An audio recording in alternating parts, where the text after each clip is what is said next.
Hello শিক্ষার্থীবৃন্দু,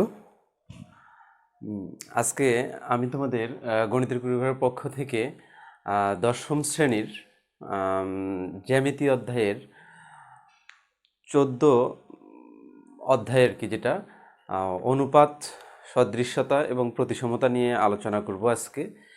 এই অধ্যায়ের এইটা আলোচনা করার পূর্বে আমরা এই অধ্যায়ের একটু বেসিক নিয়ে আলোচনা করি। আসলে এখানে মূলত অনুপাত নিয়ে আলোচনা এই অধ্যায়টাতে আমাদের।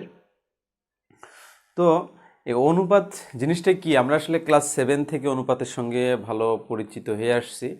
তো এখানে অনুপাতের অনেক ধরনের সংজ্ঞা আছে, অনেক ধরনের ব্যাখ্যা আছে, বিশ্লেষণ আছে। আমরা আসলে এত কিছু করব না, এত কিছু বলবো না। আমি আসলে চেষ্টা করব অনুপাত জিনিসটাকে এটুকু বোঝানোর জন্যে। কারণ আমাদের যদিও আমরা দশম শ্রেণীতে পড়ি, তারপরেও আসলে যদি বলা হয় কাউকে যে আসলে অনুপাত বলতে কি বুঝো, এখানে আসলে একটু ঝামেলা হয়ে যায়, অনেকের প্রশ্ন অ্যান্সার করতে বিব্রত প্রকাশ করে আর কি। তো যাই হোক, অনুপাতের বিষয়টা যদি আমি একটু বলি, অনুপাত নিয়ে আমি 9 অধ্যায়ে আলোচনা করেছি। তারপরে যেহেতু নতুন অধ্যায় এটা একদম, তারপর এখানে একটু আলোচনা করে দিচ্ছি। আচ্ছা, অনুপাত বিষয়টা হচ্ছে অনুপাত জাস্ট এটা বুঝাবে, এটা দুইটা সংখ্যার জাস্ট তুলনা, অর্থাৎ একটা অপরটার চেয়ে কত বেশি বা ছোট, কত বেশি বা ছোট বা বড় বা ছোট এটা বুঝাবে। অনুপাতের কোনো একক নাই, অর্থাৎ অনুপাতগুলোর কত সেন্টিমিটার, কত মিটার, এ ধরনের কোনো কিছু নেই। যদি এটা থাকতো তাহলে অনুপাত হতো না, সে বিষয়টা আমাদের হচ্ছে দৈর্ঘ্য হয়ে যেত আর কি। এই জন্য বলি যে অনুপাতের কোনো একক নাই, দুইটি সংখ্যার তুলনা, যেটা জাস্ট ভগ্নাংশ আকারে প্রকাশ করানো যায়। এই মূলত অনুপাতের ডেফিনিশনটা। আর হচ্ছে এখানে অনুপাতের আরও যদি কিছু বিষয় বলি, আমি দেখি অনুপাত নিয়ে আরেকটু আলোচনা করার চেষ্টা করি। আমি একটা চিত্র দিয়ে বোঝানোর চেষ্টা করি আসলে অনুপাত বিষয়টা কী ধরনের জিনিস। অনুপাত আসলে আমরা সিম্পলিফাই যদি তোমাকে যে সচরাচর বলা হয় যে আসলে অনুপাত বলতে কি বুঝো, সবাই প্রশ্নটাতে ঘাবড়ে যায় আসলে অনুপাত কি, সমানুপাত কি, এই বিষয়টা। তো আমরা এখানে অনুপাতের বিষয়টা একটু আলোচনা করার চেষ্টা করি। ধরো এইটা তোমার হচ্ছে একটা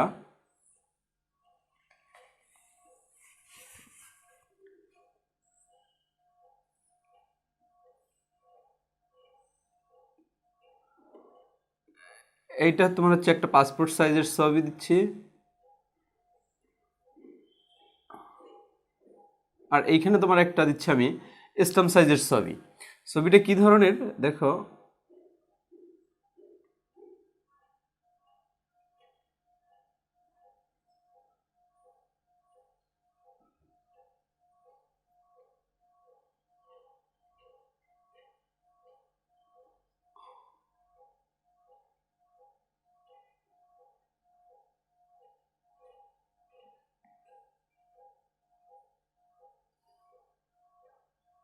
এখানে তোমার একটা আমি চোখ অঙ্কন করে দিচ্ছি।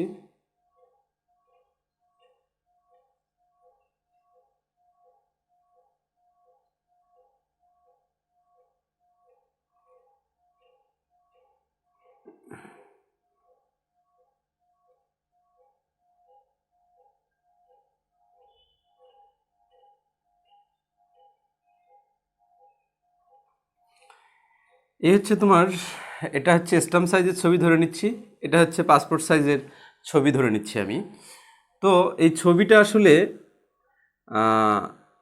একজন ব্যক্তির ছবি। যদি এই ছবিটা যদি একজন ব্যক্তির হয়, তাহলে অবশ্যই কি হবে যে ছবির দুইটা দেখতে আসলে একই লাগবে। যেহেতু আমাদের এটা একজন ব্যক্তিরই স্ট্যাম্প সাইজের ছবি এবং পাসপোর্ট সাইজের ছবি, জাস্ট হচ্ছে অনুপাতগুলো একটু চেঞ্জ হবে। হ্যাঁ, এখন কোন অনুপাতগুলো কিভাবে চেঞ্জ হবে এটা একটু দেখার চেষ্টা করি। দেখো, এটা পাসপোর্ট সাইজের ছবি, এটার স্ট্যাম্প সাইজের ছবি। পাসপোর্ট সাইজের এককটাকে আমি 5 ধরে নিচ্ছি, এর অনুপাতটাকে আমি 1 ধরে নিচ্ছি, অর্থাৎ এর অনুপাত হচ্ছে 5, আর এই দ্বিতীয় যে ছবিটা এর অনুপাত হবে আমাদের হচ্ছে 1 অনুপাত। দেখো এখানে আসলে এই প্রত্যেকটা ছবি তোমার আসলে এইখানে দাঁত, চোখ, কান, মুখ এগুলো সমন্বয়ে তৈরি। আবার এখানেও ওই একই ঘটনা। তার মানে হচ্ছে যে এইখানকার যে চোখটা আছে, এই চোখটার তুলনায় আসলে কত গুণ বড় এটা বোঝাচ্ছে। এটা যদি আমাদের হচ্ছে 1 একক হয়, এটা হবে আমাদের 5 একক। কারণ এখানে বলানো আছে এর অনুপাতটা আমাদের 5, অর্থাৎ প্রত্যেকটা উপাদান 5 একক করে বৃদ্ধি পাবে এইখান থেকে। আবার এখানে কানটা তোমার যত 1 একক যদি হয়, এখানকার কানটা 5 একক হবে, এবং এইখানকার দাঁতটা যদি 1 একক হয়, এখানে দাঁতটা হবে 5 একক হবে। তার মানে এখান থেকে প্রত্যেকটা উপাদান এই ছবিতে এসে 5 একক করে বৃদ্ধি পাবে। যদি কখনো 5 একক বৃদ্ধি না পায়, অর্থাৎ দেখা গেল হচ্ছে কোনো কারণবশত তোমার তুমি দাঁত, চোখটা তোমার হচ্ছে 5 একক বৃদ্ধি না পেয়ে তোমার ধরো তোমার হচ্ছে এখানে 20 একক বৃদ্ধি পেয়ে গেছে, তাহলে এখন দেখো চোখটা আসলে কেমন মনে হয়। এই যে চোখটা, এই যে এই ধরনের যদি চোখ হয়, আসলে ভয় পাওয়ারই কথা এই ধরনের চোখ দেখলে। তারপরে যদি তোমার চোখটা হয়ে গেল, এবারে এবারে তোমার দাঁতটা মনে করো একটা দাঁত 5 একক বৃদ্ধি না পেয়ে আবার 20 একক বৃদ্ধি পেয়ে গেছে আর কি। তাহলে তোমার দেখো ছবিটা কিন্তু আগের ফিগারটা আর নাই। অর্থাৎ তোমার অনুপাতগুলো যদি সমান অনুপাতে যদি বৃদ্ধি না পায়, তাহলে তোমার ফিগারটা আর তোমার মতো থাকবে না। আর যাই হোক, তোমার মতো থাকবে না, অন্য কিছু হবে আর কি।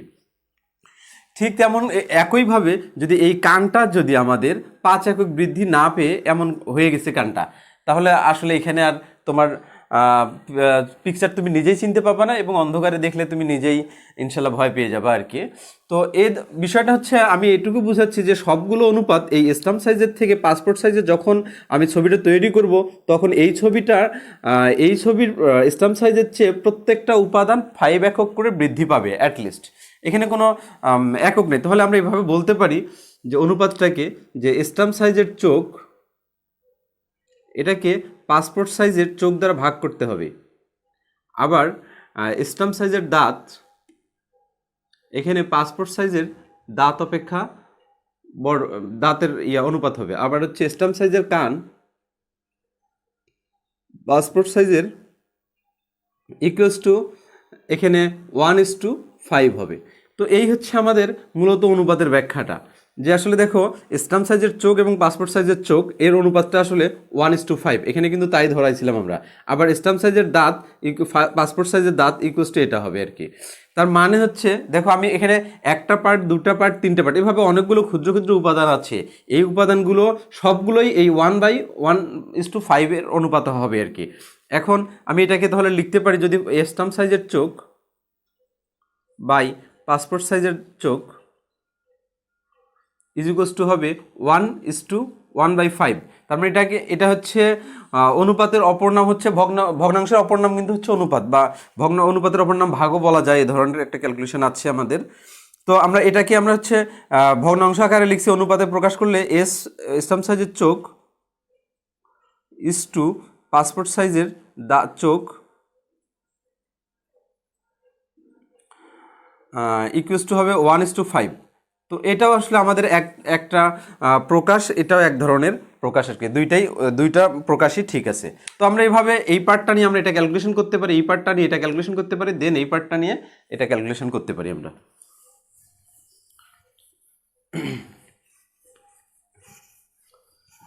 তো এই ছিল আমাদের অনুপাতের মূলত ব্যাখ্যাটা। এখন অনুপাত অনেক ধরনের আছে, অনুপাতে অনেক ধরনের ক্যালকুলেশন আছে। যেমন যদি বলি আমি, যোজন আছে, বিয়োজন আছে, ব্যস্তকরণ আছে, পক্ষান্তর আছে।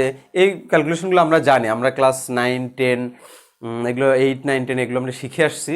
তো এগুলো আমি দেখাচ্ছি না, এই ধর্মগুলো। এখন এখানে আর একটা বিষয় দেখাচ্ছি আমি, অনুপাতের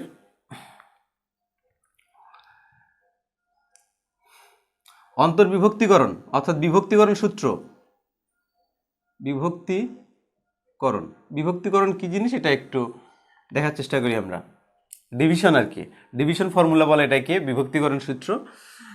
দেখো তুমি এইখানে আছো, এখানে একটা পয়েন্ট আছে এ, দেন এইখানে আর একটা পয়েন্ট আছে বি। তো এ এবং বি এদের মধ্যে বলানো হচ্ছে নতুন একটা পয়েন্ট সি চলে আসতেছে, নতুন একটা পয়েন্ট অন্য এক জায়গা থেকে সি আসতেছে। এবারে বলানো আছে যে এই সি পয়েন্টটা এ বিকে কত অনুপাতে ভাগ করেছে, আর এই সি পয়েন্টটা এই এ বির কোথায় ভাগ করেছে, এই বিষয়টা তোমাকে জানতে হবে। তার মানে আমাদের বলতে হবে যে সি পয়েন্টটা এ বিকে মাঝে, এ বি এর মাঝে ভাগ করেছে, অর্থাৎ তোমার হচ্ছে সি পয়েন্টটায় এ বিকে A B is to AC is to BC অনুপাতে অন্তর্বিভক্ত করেছে।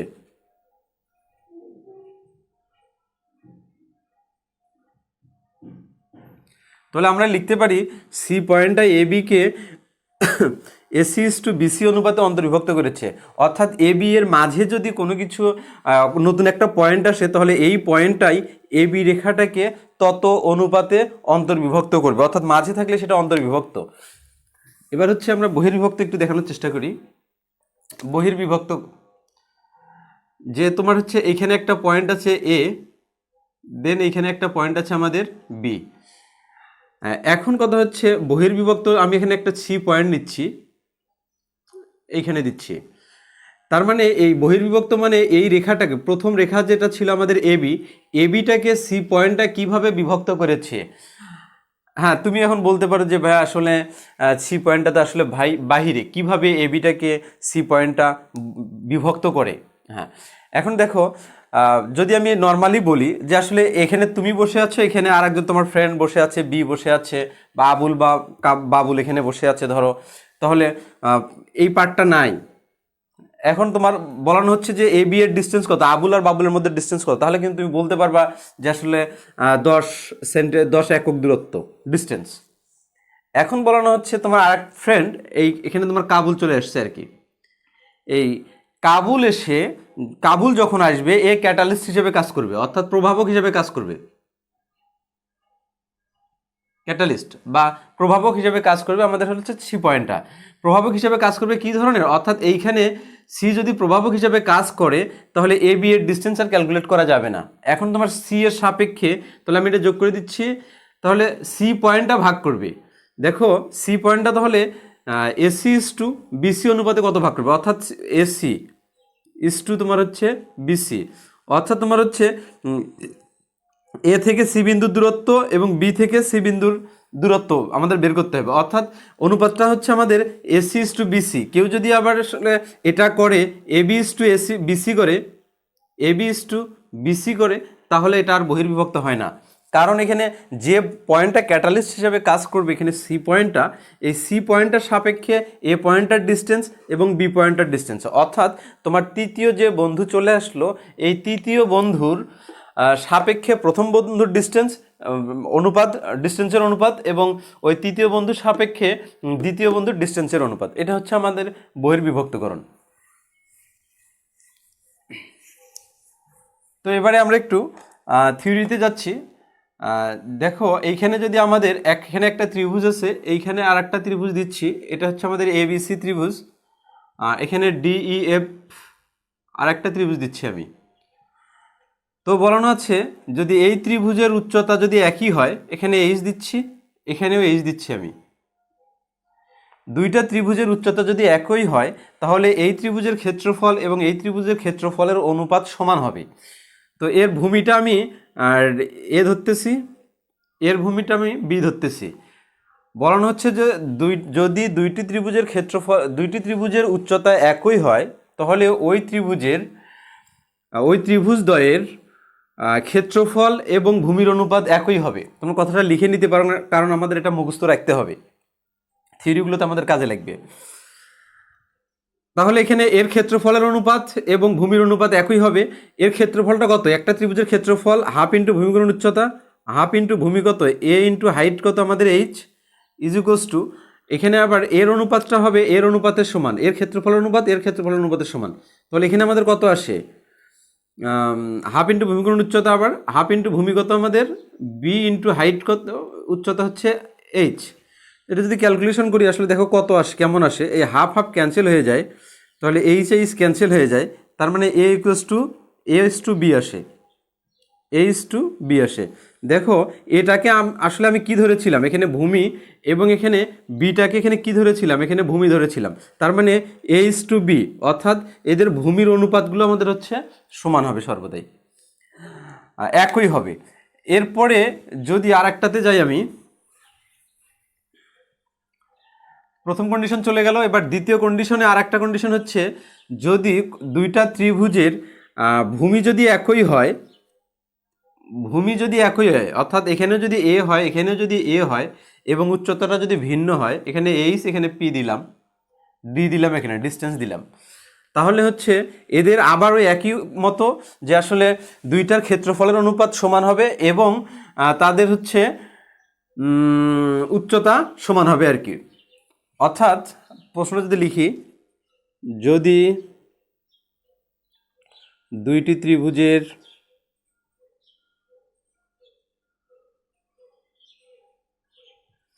ত্রিভুজের ভূমির অনুপাত একই হয়,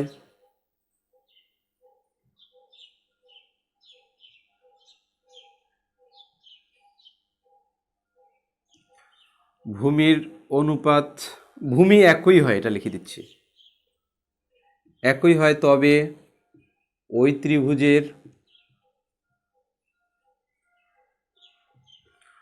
ক্ষেত্রফল ওই ত্রিভুজ দ্বয়ের হবে,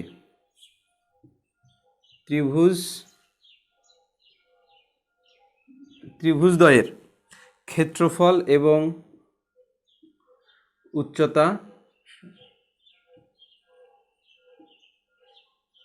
উচ্চতার অনুপাত সমান হবে।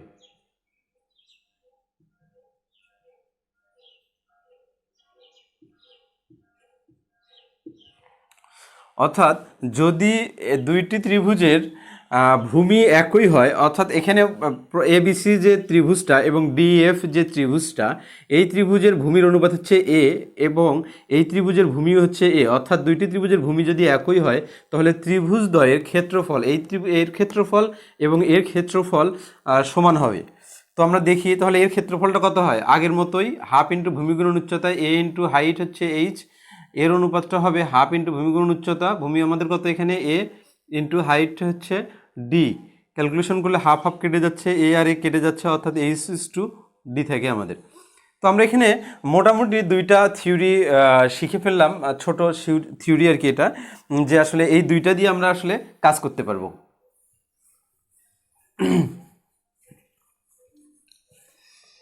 এরপরে আমি আসলে যে থিওরিটা পড়াবো, 28 নম্বর থিওরি আমাদের, প্রশ্নটাতে বলা আছে এ ধরনের একটা ত্রিভুজ, যে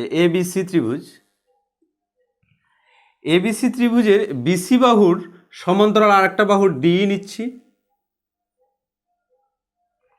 নিচ্ছি, তাহলে এই ডি বাহুটা এই AB এবং AC বাহুকে সমান অনুপাতে অন্তর্বিভক্ত করবে। অর্থাৎ প্রশ্নটা হচ্ছে, এখানে কোনো ত্রিভুজের যে কোনো এক বাহুর সমান্তরাল বাহু যদি ওই ত্রিভুজের অপর দুই বাহুকে সমান অনুপাতে অন্তর্বিভক্ত করে। আমি আবার বলে দিচ্ছি, কোনো ত্রিভুজের এক বাহুর সমান্তরাল বাহু, এক বাহু হচ্ছে আমাদের BC, অর্থাৎ যে কোনো বাহুর সমান্তরাল একটা বাহু হচ্ছে D, ওই ত্রিভুজের অপর দুই বাহুকে সমান অনুপাতে ভাগ করে। তার মানে এখানে কন্ডিশন হচ্ছে BC আর হচ্ছে D পরস্পর সমান্তরাল হবে, সমান্তরাল হলেই এই D রেখাটা AB এবং AC বাহুকে সমান অনুপাতে ভাগ করবে। তার মানে হচ্ছে সমান অনুপাতে ভাগ করলে কন্ডিশনটা এটা হয় নাকি, যে AD/DB is equals to SAE/EC। তার মানে আমাদের এটা প্রমাণ করতে হবে। দেখো এখানে কিন্তু এই কথাটাই বলা আছে যে ABC একটা ত্রিভুজ, যার যে কোনো বাহু BC এর সমান্তরাল বাহু হচ্ছে DE, ডি রেখাটা আমাদের হচ্ছে AB যে বাহুটা আছে এটাকে যে অনুপাতে ভাগ করবে, এবং এসিটাকে ওই একই অনুপাতে ভাগ করবে। তার মানে হচ্ছে এইটুকুর অনুপাত AD/DB আর হচ্ছে AE/EC হবে। প্রশ্নটা তো তারপরে লিখবো আমরা, হচ্ছে প্রমাণ করতে হবে যে এটা, অর্থাৎ তোমার হচ্ছে AD/DB এবং হচ্ছে AE/EC। বিশেষ নির্বাচন। আচ্ছা, আমি এই প্রশ্নটা একটু লিখে দিচ্ছি। প্রশ্ন: যে কোনো ত্রিভুজের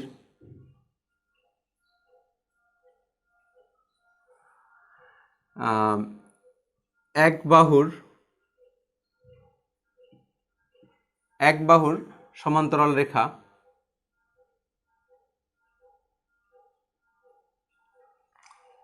সমান্তরাল রেখা ওই ত্রিভুজের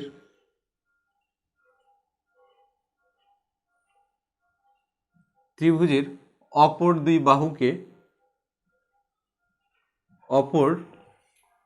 দুই বাহুকে সমান অনুপাতে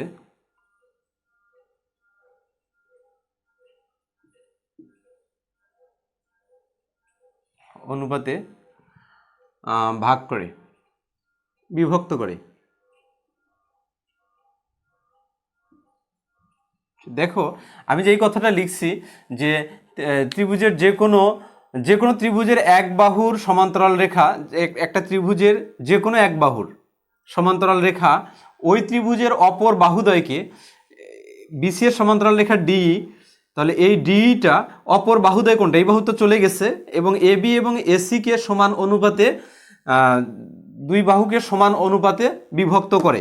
এখন কিন্তু আমরা এখানে বলতেই পারি, যেহেতু আমরা অন্তর্বিভক্ত বহির্বিভক্ত শিখে আসছি, তাহলে ডি পয়েন্টটা এবি রেখাটাকে আমাদের অন্তর্বিভক্ত করবে, অর্থাৎ ভিতরে বিভক্ত করেছে, এবং ই পয়েন্টটা অনুরূপভাবে এসিটাকে অন্তর্বিভক্ত করেছে।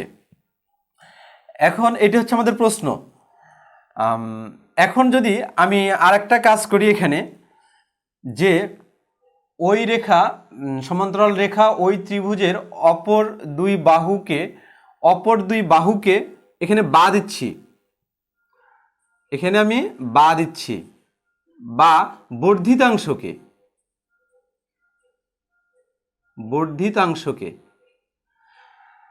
দেখো, আসলে আমি এই বিষয়টা বলতে চাইনি আগে ভাগে, কারণ আমরা আসলে সিম্পলটা শিখবো। এই বর্ধিতাংশ নিয়ে, এটা নিয়ে তোমার মাথা ব্যথার কোনো কারণ নাই, কারণ আসলে আমরা যেটা আর্ট করছি এটা নিয়ে ক্যালকুলেশন করার পরে আসলে বর্ধিতাংশের বিষয়টা আমরা পরে একটু দেখার চেষ্টা করব, বর্ধিতাংশটা। এখন দেখো, তাহলে আমি লিখতে পারি এখানে বিশেষ নির্বাচন। লিখে নাও সবাই, বিশেষ নির্বাচন। সাধারণ নির্বাচনে আমাদের প্রশ্নটা দিয়ে দিবা, আর বিশেষ নির্বাচনটা হচ্ছে, মনে করি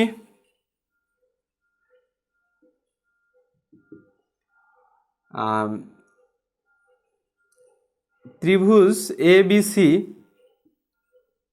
এর একটি বাহু বিসি এর সমান্তরাল রেখা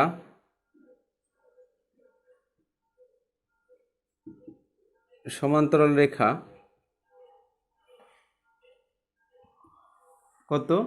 সমান্তরাল রেখা ডি অপর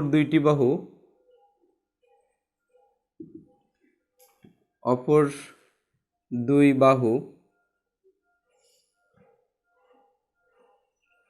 বাহু এবি ও এসিকে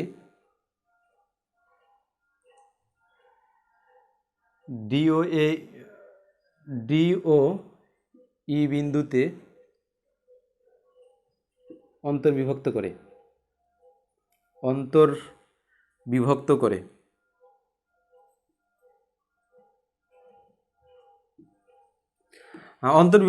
করে, কারণ আমি এটা দিয়েছি, অন্তর্বিভক্তটা আমি শিখে আসছি। তুমি এমনি বলতে পারো যে বিভক্ত করে, তবুও সমস্যা নেই, অন্তর্বিভক্ত করে। তাহলে প্রমাণ করতে হবে যে, অতএব প্রমাণ করতে হবে যে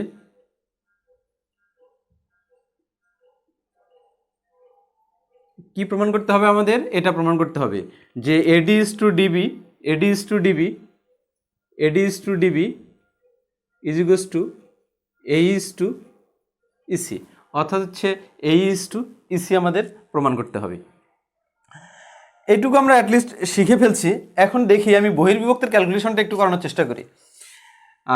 এ ধরনের একটা ত্রিভুজ আছে, বলানো আছে কোনো ত্রিভুজের যে কোনো এক বাহুর সমান্তরাল রেখা, এটা এ দিচ্ছি, এটা বি দিচ্ছি, এটা সি দিচ্ছি, এই সমান্তরাল রেখা এর এই সমান্তরাল রেখা এর সমান্তরাল অপর একটা রেখা এর সমান্তরাল আর একটা রেখা নিচ্ছি, যেটা তোমার হচ্ছে এ বি এর বর্ধিতাংশকে আবার এসি এর বর্ধিতাংশকে ডি কমা ই বিন্দুতে বহির্বিভক্ত করেছে। এটা আমাদের আর একটা পার্ট আর কি। যদি বর্ধিতাংশ বলে আর কি, তাহলে আমরা এই চিত্রটা দিয়ে দিব। তার মানে হচ্ছে এডি ইস টু ডিবি আর হচ্ছে S A is two EC হবে এখানকার ক্যালকুলেশনটা। তার মানে এটাই যা দাঁড়াচ্ছে, এডি ইস টু ডিবি অর্থাৎ ডি পয়েন্টটা বহির্বিভক্ত করেছে। কাকে বহির্বিভক্ত করেছে? এবিকে বহির্বিভক্ত করেছে ডি পয়েন্টটা।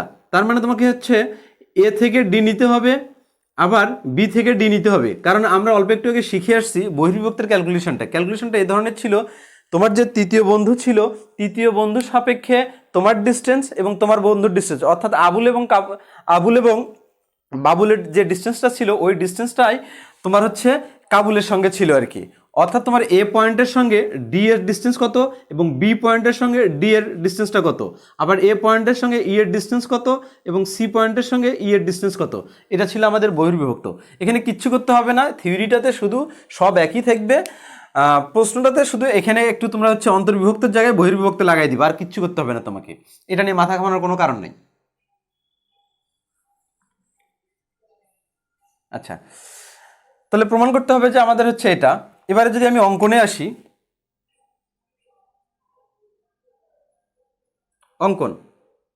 অঙ্কনটা হচ্ছে কি, বি কমা ই যোগ করি এবং ডি কমা সি যোগ করি, বি কমা ই যোগ করি এবং ডি কমা সি যোগ করি, ডি কমা সি এবং বি কমা ই যোগ করি, যোগ করলাম, এই ধরনের একটা ত্রিভুজ পেয়ে গেলাম। ঠিক একই মতোভাবে একই উপায়ে আমরা এখানে এ বি ছিল, এখানে বি ছিল, এখানে সি ছিল, এটা বর্ধিতাংশ করলে আসলে এই ধরনের হয় আমাদের, ডি এখানে ই হয়। তো একইভাবে আমাদের হচ্ছে ডি কমা সি বি কমা ই যোগ করব। এরপরে যদি আমি প্রমাণে যাই, তোমরা এগুলো লিখে রাখো, কারণ এগুলো আসলে বইয়ে এত সুন্দর করে পাবা না তোমরা কখনো। এখানে আমাদের বি ছিল। আচ্ছা, এবারে আমি প্রমাণে যাচ্ছি।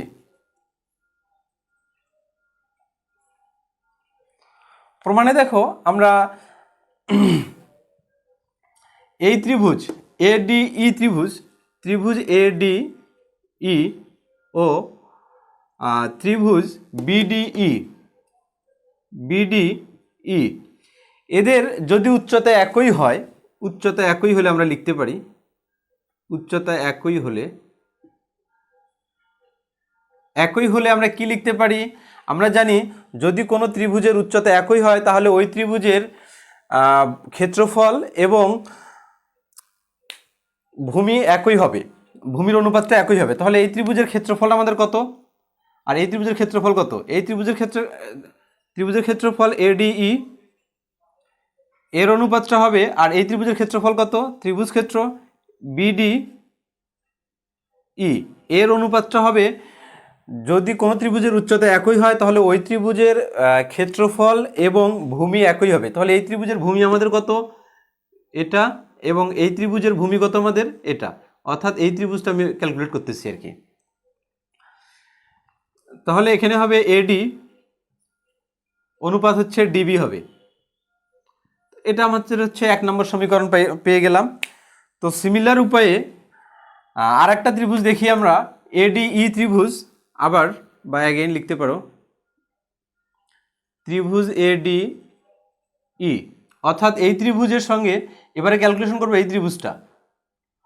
অর্থাৎ আমাদের হচ্ছে ও ডিই সি ত্রিভুজ এর উচ্চতা একই হলে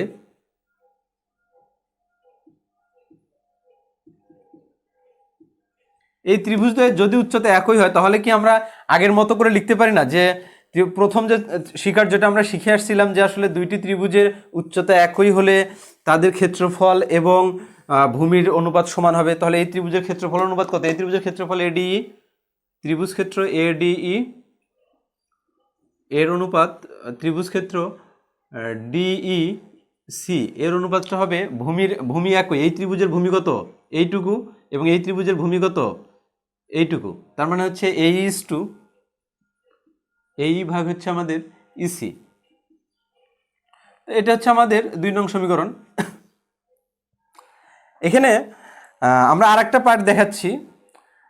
দেখো এই যে এই ত্রিভুজটা ডি ত্রিভুজ 1 নং সমীকরণ, এবং এখানে 2 নং যে সমীকরণটা আছে 1 এবং 2 নং সমীকরণের ত্রিভুজ বিডিই ত্রিভুজ ডিইসি, অর্থাৎ এই যে এই ত্রিভুজটা এবং এই ত্রিভুজটা, এই দুইটা ত্রিভুজের ক্ষেত্রফল সমান হবে। কেন সমান হবে আমি থিওরিটা লিখে দিচ্ছি। আবার ত্রিভুজ বিডিই এর ক্ষেত্রফল সমান সমান হচ্ছে ত্রিভুজ ডিইসি, অর্থাৎ এটা ত্রিভুজ ডিইসি এদের ক্ষেত্রফল সমান। কারণ আমাদের আসলে এই কারণটা আমরা ক্লাস 8-এ পড়ছি কিনা জানি না, তবে আমাদের ক্লাস 9-এ ক্লাস 10-এ আমাদের 15 অধ্যায়ে আছে। 15 অধ্যায়ের বিষয়টা আমাদের আসলে 14 অধ্যায়ে পড়তে হচ্ছে দুর্ভাগ্যজনকভাবে। কারণটা হচ্ছে দেখো যদি কোনো ত্রিভুজের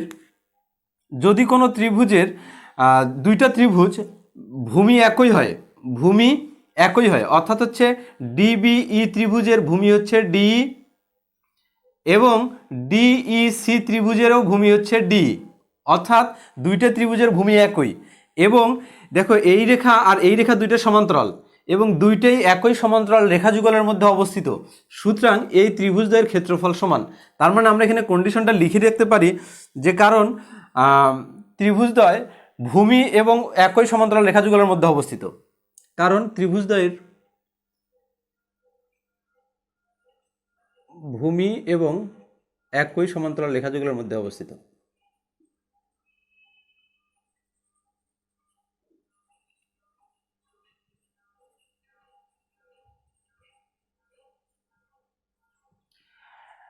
কারণ ত্রিভুজের ভূমি একই এবং তারা দুইটা একই সমান্তরাল রেখা যুগলের মধ্যে অবস্থিত, অর্থাৎ দুইটা যে সমান্তরাল রেখা আছে তার মধ্যেই এই ত্রিভুজটা আছে আর কি। আমি যদি এটার ব্যাখ্যাটা একটু লিখি, এখানে এটুকু তোমরা লিখে রাখো, লিখে শেষ করে নাও।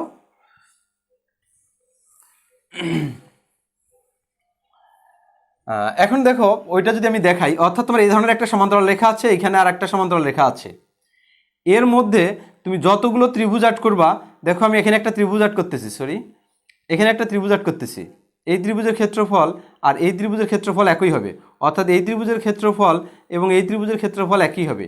যদি আমি এখান থেকে নেই, এই ত্রিভুজের ক্ষেত্রফল এই ত্রিভুজের ক্ষেত্রফল একই হবে, অর্থাৎ দেখো তাদের এই ত্রিভুজদ্বয়ের এইখানে যতগুলো ত্রিভুজ আছে, 4টা ত্রিভুজ আছে এখানে, এর ভূমি হচ্ছে একটাই, এবং এই সমান্তরাল এবং এই সমান্তরালের তারা বাহিরে নয়। সুতরাং আমরা লিখতে পারি যে একই ভূমি এবং একই সমান্তরাল রেখা যুগলের মধ্যে অবস্থিত সকল ত্রিভুজের ক্ষেত্রফল সমান। তাহলে ওই অনুপাতে আমরা লিখতে পারি, যেহেতু এইটা 1 এবং 2 সমান ছিল, তাহলে আমরা লিখতে পারি 1 নং সমীকরণ থেকে এটা লিখতে পারি ত্রিভুজ ক্ষেত্র এডিই সমান সমান ত্রিভুজ বাই হচ্ছে বিডিই, এইটার সমান হবে আমাদের 2 নং যে ত্রিভুজটা ছিল, অর্থাৎ তোমার হচ্ছে ত্রিভুজ ক্ষেত্র এডিই ও ত্রিভুজ ক্ষেত্র আমাদের হচ্ছে ডিইসি, অর্থাৎ এই দুটো আমাদের সমান হবে।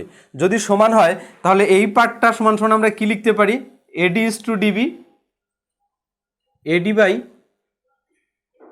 ডিবি ইকুয়ালস টু এই পার্টটা সমান কি লিখছিলাম আমরা, এ ইজ টু ইসি, অর্থাৎ এটাকে যদি আমি এবারে কনভার্ট করি, অনুপাতে কনভার্ট করি, তাহলে কি হয় আমাদের, এডি ইজ টু ভাগের অপর নাম অনুপাত, AD is to DB is equals to A is to EC, তো এই হচ্ছে আমাদের প্রমাণটা। দেখো এখানে তাই আছে, এ ইজ টু ইসি আছে, প্রমাণে এটাই প্রমাণ করতে বলছে। আসলে তোমরা আসলে এই ত্রিভুজগুলো মানে প্রমাণগুলো তুমি ইচ্ছে মতো করতে পারো, তবে এগুলো প্র্যাকটিসের মধ্যে রাখতে হবে। ছোটোখাটো যে বিষয়গুলো এগুলো মাথায় খুবই ভালো করে রাখতে হবে, তাছাড়া তুমি এটা কখনোই প্রমাণ করতে পারবা না। এখন যে 29 নম্বর থিওরিটা,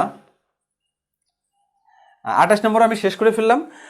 29 নম্বর যে থিওরিটা, এই থিওরিটা এখানে বলানো আছে ওই একই থিওরি, এখানে একটু শুধু কন্ডিশনটা চেঞ্জ করে দেওয়া আছে। এখানে এ বি সি আছে, এখানে বলানো আছে যদি কোনো একটা বাহুর সমান্তরাল রেখা, অর্থাৎ তোমার হচ্ছে এই রেখাটা যদি অপর দুই বাহুকে সমান অনুপাতে যদি ভাগ করে, তাহলে প্রমাণ করতে হবে যে এই ডিই প্যারালাল বিসি, এটা প্রমাণ করতে হবে। অর্থাৎ কোনো একটা ত্রিভুজের, এই ত্রিভুজ ছিল এটা, এখানে এই ত্রিভুজের কোনো একটা রেখা যদি অপর দুই বাহুকে সমান অনুপাতে ভাগ করে, তাহলে প্রমাণ করো যে ডি ইকুয়ালস টু বিসি। এটা আমাদের প্রমাণ করতে হবে। একইভাবে প্রমাণ করে নিবা, শুধু কন্ডিশনগুলো একটু উল্টাপাল্টা করে সাজায় নিবা। তো আল্লাহ হাফেজ।